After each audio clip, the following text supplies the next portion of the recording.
Non, tu ne divorceras pas, ni maintenant, ni jamais. Je sais pas moi, lorsque tu as dit oui, c'était oui, et c'était pour la vie. Personne ne t'a forcé la main. C'est ça, la loi du mariage. Tu as choisi librement de renoncer à ta liberté et de rendre sacré le partage. Mais ça t'engage. Tu peux pas te lever un matin et dire c'est fini, dégage. C'est pas possible ça, même si le droit t'en donne le droit. Tu sais au fond de toi ce que tu te dois et ce que tu ne te dois pas. Le devoir. Oui, le devoir. Eh bien, c'est cette petite voix qui te dit ce que dit la loi. Fais ce que tu dois. Et advienne que pourra. C'est la voix de ta conscience qui te recommande d'aller de l'avant et de ne pas revenir en arrière. Tu ne divorceras pas. Ça veut tout dire. Et ça veut surtout dire tu ne te renieras pas.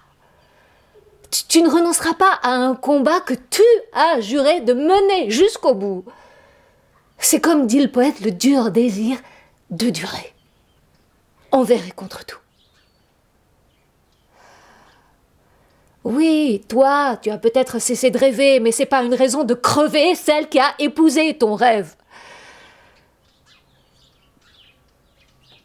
Mais la vie ne vaut pas la peine d'être vécue si tes principes ne sont pas sauvés. Et parce que c'est d'eux que dépend ton salut. Mais bien sûr que tout est éphémère. Mais ça, je veux bien te le concéder. Mais ça ne t'empêche pas de prétendre à l'éternité. À l'amour de l'absolu que tu as désiré, que tu as voulu et que tu as conclu avec ta femme, mais aussi avec Dieu. C'est toi qui l'as voulu. Fidèle. Oui, fidèle. Fidèle, c'est pas le prénom d'un chien cubain, ça. Fidèle. Fidèle, c'est le nom de ton destin. Fidèle. Tu lui as juré fidélité, en la reconnaissant comme moitié, et sans laquelle tu ne seras plus jamais entier.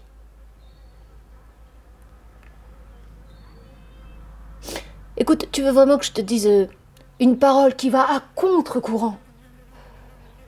Écoute, oui, c'est pas banal du tout, c'est même radical, comme tout idéal. Si le bien, c'est vraiment bien, eh bien, il faudrait l'exiger en toutes circonstances.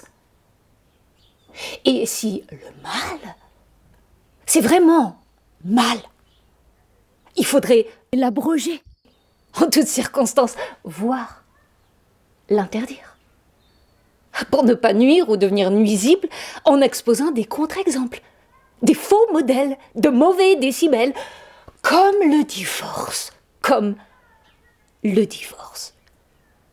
Moi, je dis à bas le réel. Mais tu ne divorceras pas, parce que tu n'as pas d'autre mérite dans cette vie que d'honorer ton contrat. Et c'est la valeur du sacré que tu honores, et non la valeur du passé. Aimer, c'est assumer l'éternité. Et même la mort ne saurait vous séparer. Écoute, je sais que je suis très très mal placée pour te dire tout ça. Donc, je te demande pardon. Papa.